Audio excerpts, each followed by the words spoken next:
The Coca-Cola Company, Keurig Dr. Pepper, and PepsiCo are bringing consumers more choices with less sugar than ever before.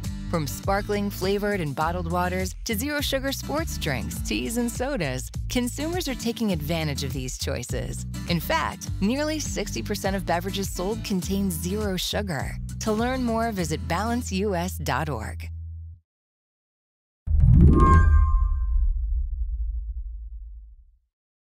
Brad Parscale used to be a bit of a nobody, a web designer without much of a public profile. According to Forbes, he was literally stalking the web design section of a Borders bookstore in San Antonio, Texas, trolling for customers. But in 2012, Parscale got a customer, a very big one.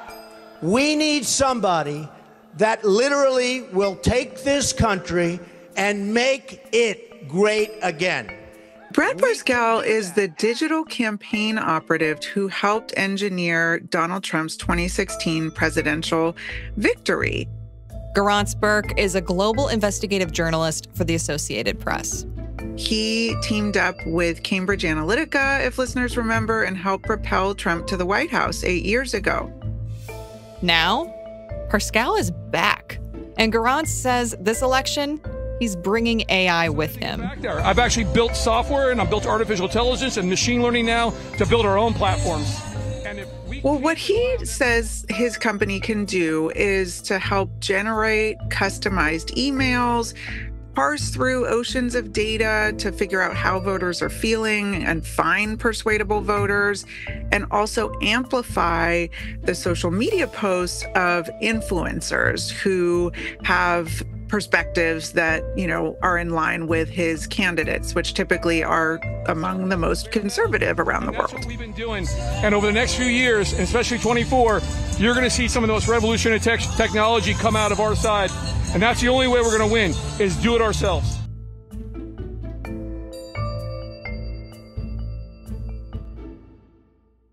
As AI technology becomes more sophisticated, it's become a tool candidates are rushing to around the globe. And Parscale, with his multiple tech companies, has become a key player in the political AI arms race. This has some election officials worried, not about another Trump presidency, but about the use of AI itself. As these generative AI services get more and more sophisticated, officials are worrying that they could be used to steer voters to avoid the polls, for example, or erode the public's trust in what they can see and hear. But honestly, there's not much in the way of federal regulations around the use of AI tools to support campaigns. Today on the show, why AI is the latest in election tech and how Brad Parscale became its unofficial spokesman. I'm Cheyna Roth, in for Lizzie O'Leary, and you're listening to What Next TBD, a show about technology, power, and how the future will be determined. Stick around.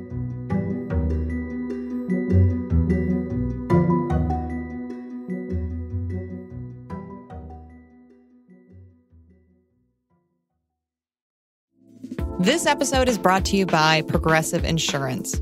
Hey, listeners, whether you love true crime or comedies, celebrity interviews, news, or even motivational speakers, you call the shots on what's in your podcast queue, right? And guess what? Now you can call the shots on your auto insurance, too. Enter the Name Your Price tool from Progressive. The Name Your Price tool puts you in charge of your auto insurance by working just the way it sounds. You tell Progressive how much you want to pay for car insurance, then they'll show you a variety of coverages that fit within your budget, giving you options. Now that's something you'll want to press play on. It's easy to start a quote, and you'll be able to choose the best option for you, fast. It's just one of the many ways you can save with Progressive Insurance. Quote today at Progressive.com to try the Name Your Price tool for yourself and join the over 28 million drivers who trust Progressive. Progressive Casualty Insurance Company and Affiliates. Price and coverage match limited by state law.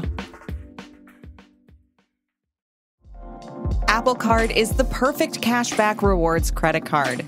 You earn up to 3% daily cash on every purchase every day.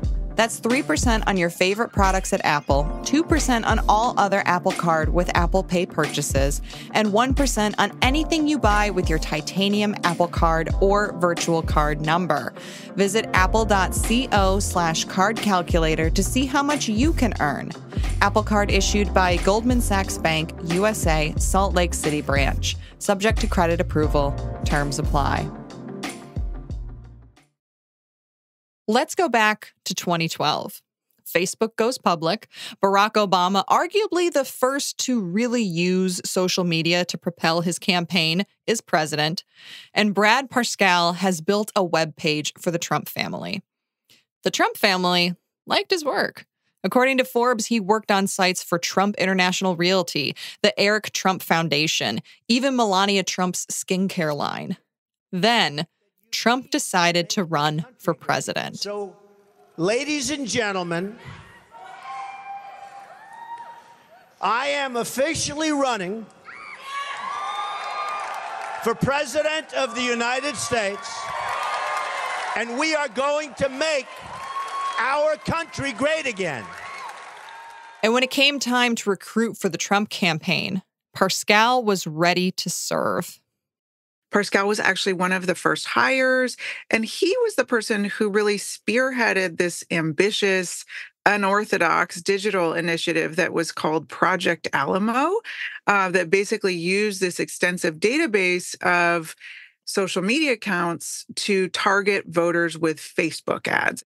Then in 2020, in the middle of Donald Trump's re-election campaign, Parscale had a break with Trump. What happened? Well, so if folks remember, back in June of 2020, COVID was raging. The campaign had promised that there would be a huge turnout for a Trump rally in Tulsa, Oklahoma. It didn't happen. Apparently, a bunch of folks signed up, using fake accounts and then never showed up to the rally. Trump was really enraged by this. And Parscale ultimately was replaced as his campaign manager. Parscale's personal life kind of unraveled from there. And for a while, he decided to quit politics. So then you kind of fast forward again a little bit. There's the January 6th attacks. Parscale, whom we hadn't really heard a whole lot from, he expressed some regret about his role in getting Trump elected in 2016. He texted a friend that he felt guilty that he'd helped Trump win. But now Parscale is helping Trump get elected with his company Campaign Nucleus, and he's been really singing Trump's praises on GOP podcasts. So what changed? Well, I think, from our reporting, Campaign Nucleus has been building its AI-powered platform for a number of years. And so essentially, Parscale found a willing set of clients in the Republican landscape here in the United States, as well as among conservative candidates around the world who really wanted a better mousetrap, right? Who wanted to be free from what they perceived as Silicon Valley tech companies throttling their access to their platforms, taking their accounts off of Twitter, et cetera. And so Parscale offered a kind of soup to nuts, one-stop shop campaign digital platform, particularly marketed to conservative candidates. Is what Campaign Nucleus is promising, is it really revolutionary, or is he just kind of bandwagoning off the hype of AI? Well, I should be clear, Cheyna, there are Democrats who are experimenting with AI. Biden's campaign is looking at this too. So to some degree, having a campaign vendor say that they're using AI to do a number of different things, in this really competitive election cycle is not surprising, right? So there's different ways that AI could have uses, I think, for campaigns of all stripes. What Parscale is promising, however, goes beyond that. So he, for example, in a recent presentation that we were able to obtain, said that his company is actually better at fundraising than Salesforce is, for example, and that he has a whole other app that he's going to be spinning out that will essentially be a DoorDash model for people who are going to collect ballots. So I think it's, it all sort of remains to be seen, but there's some pretty interesting claims out there. You touched on something that I would like to dig into a little bit more, which is the use of influencers. I know when I think of influencers, I think of people on TikTok and Instagram trying to sell me different products while they tap on them with their fingernails. Is that kind of the vibe that we're getting from their use of influencers, or what are we talking about here? Well, what my colleague Alan and I found is that influencers are actually becoming kind of key political gatekeepers that campaigns are trying to court in 2024. So Brad Parscale, for example, says that his company, Campaign Nucleus, can help clients, quote, promote your message with the largest anti-woke influencer network. And he said that he can use AI to craft media distributions that said there were something like 2 billion plus aggregate followers, but we're still in the dark about just who is in this influencer network and how it works. So we're going to be digging into more of that on all sides in the months to come. I'm curious, how big of a role is Campaign Nucleus and Parscale's other companies playing in the election so far, including outside of Trump, just like globally with the 2024 election? How big is their influence? Well, one thing that we found particularly interesting was that he had said that he was especially active in the Balkans, which is, fascinating given that area's long simmering ethnic tensions, proximity to the Ukraine-Russia conflict. He also said he was helping Israel, which we found quite noteworthy given the war in Gaza. And then Campaign Nucleus is also looking to hire an intelligence analyst we saw in a job posting in Latin America. So we're really curious to hear more about this. Should anyone have any more information, please get in touch. After the break, it isn't just the technology of political campaigning that is changing. There's an entire new ecosystem of people online growing their political power.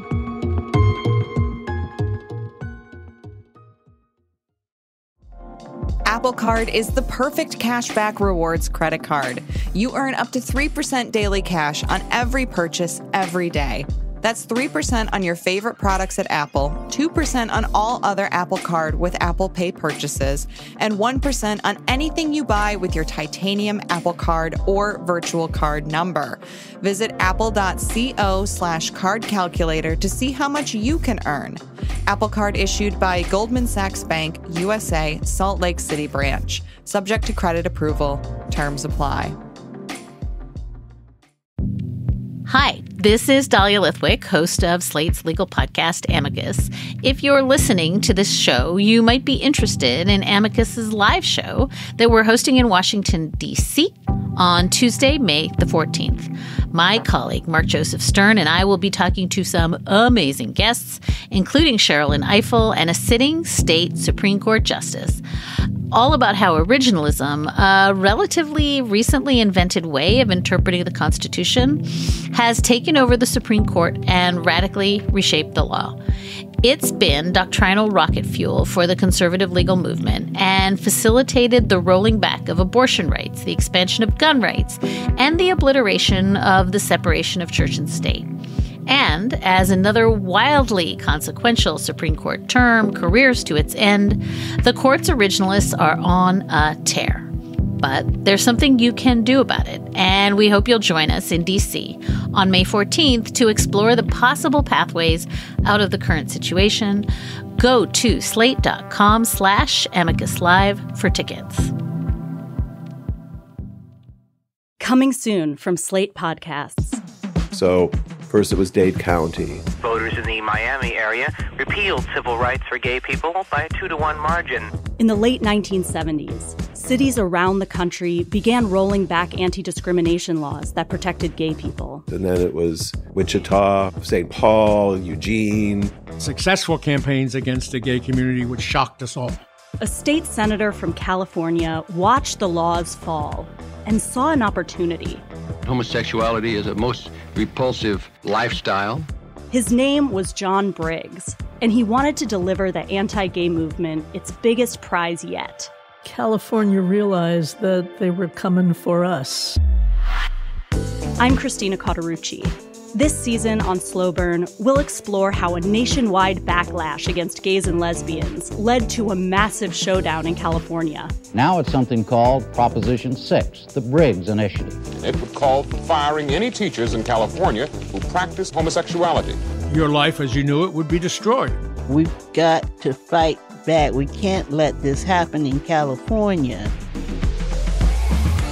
The Briggs Initiative would be the first statewide vote on gay rights. Gay rights now! Gay rights! With so much at stake, young people became activists. We were all coming out all day long, every day. And activists became leaders. My name is Harvey Milk, and I'm here to recruit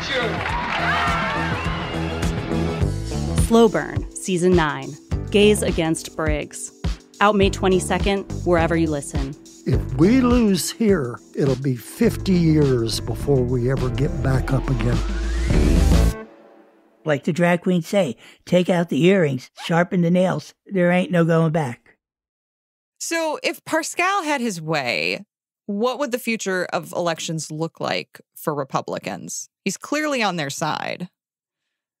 Yeah, and I mean, this is no surprise. Parscale is still in the mix. What the campaign told us is that he is not making, day-to-day decisions. He's not somebody who's sort of calling the shots, if you will, as to what exactly the campaign pursues from week to week. But, he is close to top Republicans as well as senior officials at the campaign and at the RNC, according to folks who we spoke with. And I think that he's looking to have his AI-powered platform, Campaign Nucleus, really become, a mainstay of Republican campaigns. So, for example, in January, he told a crowd at a really grassroots Christian event at a church in California that their movement needed to have, quote, our own AI from creative large language models and creative imagery. We need to reach our own audiences with our own distribution, our own email systems, our own texting systems, our own ability to place TV ads. And lastly, we need to have our own influencers. So for us, that was really a glimpse of the AI future that he envisions. What are the differences in how the two parties are using AI? So how Republicans are using AI different from how Democrats are doing it? I mean, are they actually doing different things, or is it more a matter of the amount of AI being used? Well, I think that, a lot of that remains to be seen because there is so little in the way of regulation for the use of this kind of technology in our elections. Much of this may be stuff we find out, long after the presidential race is called. But I think there are ethical debates going on both sides. We particularly focused our reporting on the Republican side on Brad Parscale because he's been such an important campaign operative for Trump over the last 8 years. He has really embraced AI as a way to, power campaigns through fundraising, through motivating voters, through getting supporters out to the polls. He sees this, I think, as a real, full suite of opportunities where AI can boost a campaign. Some Democrats, I think, are excited about similar things, but there is this tension, particularly in the Biden campaign, around deploying generative AI in the field. I think that there's been a lot that the Biden administration has done to sort of shape AI regulation through executive action. They are just really wanting to see how they can use it to build audiences, generate content for volunteers to share in the field. They say that they want to use it in ways that maximize AI's capabilities, but don't cross ethical lines. Feels like we're kind of opening a Pandora's box. I mean, that's kind of how all use of AI feels to me, but especially in elections. I mean, if both parties start using AI consistently with little regulation like there is now, how do we have a functional election anymore? Is it possible to have both? I think this is a real question, especially as people turn to chatbots to get basic information about where their polling place is. And as we've seen in our previous reporting, don't necessarily get factual answers back. And as, folks tuning into their favorite Netflix show are bombarded with ads that are telling them, things that aren't true about candidates, we are in a new era. Part of this is, computational propaganda that's been around in various forms, in previous election cycles, now just being supercharged by large language models that can, help campaigns better target exactly which misleading ads should be shown to whom. But I think it's really a situation where it's buyer beware. All of us as voters and citizens really need to be, thinking long and hard about the messaging that we're getting and what might be behind it, regardless of where it's coming from. What do you think happens to Parscale after the election? Well, I think right now he is, in a good spot with the Trump campaign. Thus far, companies that he's affiliated with have been paid more than $2.2 million by the Trump campaign, the Republican National Committee, and related political action and fundraising committees. So I would imagine that he is hoping to make himself and his platform more and more indispensable. Unfortunately, Parscale did not talk with us, and what the Trump campaign was willing to say was that they use a set of, quote, proprietary algorithmic tools, like many campaigns across the country, to help deliver emails more efficiently and prevent sign-up lists from being populated by false information. But what's interesting here is that Trump himself has gone on TV and called artificial intelligence, quote, so scary and dangerous. So I think, we're all going to be watching to see what kind of role Parscale and other vendors who use AI tools play in that campaign, as well as in Biden's and others across the world.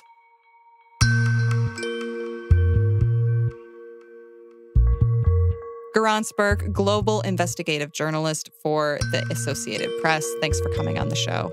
Thanks so much, Cheyna. My pleasure.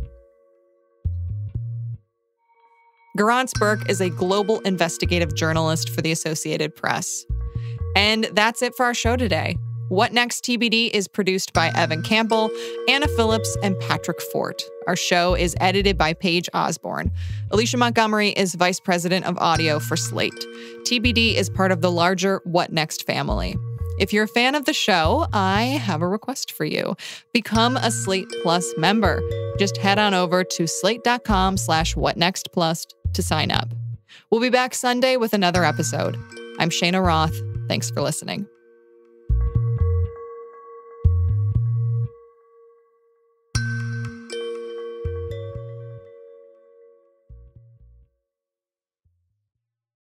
Hey there, podcast enthusiasts. Are you tapping into the potential of podcasting to boost your brand? Here's something remarkable. 67% of the U.S. population tunes into podcasts. That's not just listeners, it's a community. And let me tell you, the emotional bond between listeners and their favorite podcasts is stronger than ever. Don't just take our word for it. Visit katzdigital.com to explore success stories from advertisers who trust podcasting to deliver results. Discover more at katzdigital.com. Coming soon from Slate Podcasts.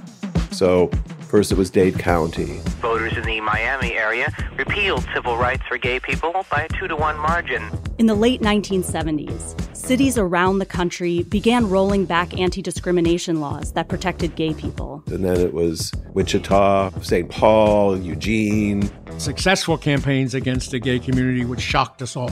A state senator from California watched the laws fall and saw an opportunity. Homosexuality is a most repulsive lifestyle. His name was John Briggs, and he wanted to deliver the anti-gay movement its biggest prize yet. California realized that they were coming for us. I'm Christina Cauterucci. This season on Slow Burn, we'll explore how a nationwide backlash against gays and lesbians led to a massive showdown in California. Now it's something called Proposition 6, the Briggs Initiative. It would call for firing any teachers in California who practice homosexuality. Your life as you knew it would be destroyed. We've got to fight back. We can't let this happen in California.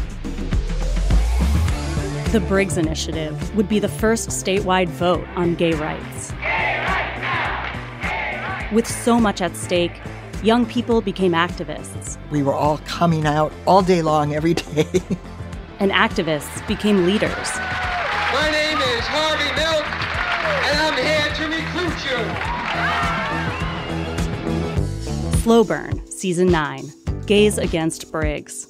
Out May 22nd, wherever you listen. If we lose here, it'll be 50 years before we ever get back up again. Like the drag queens say, take out the earrings, sharpen the nails. There ain't no going back.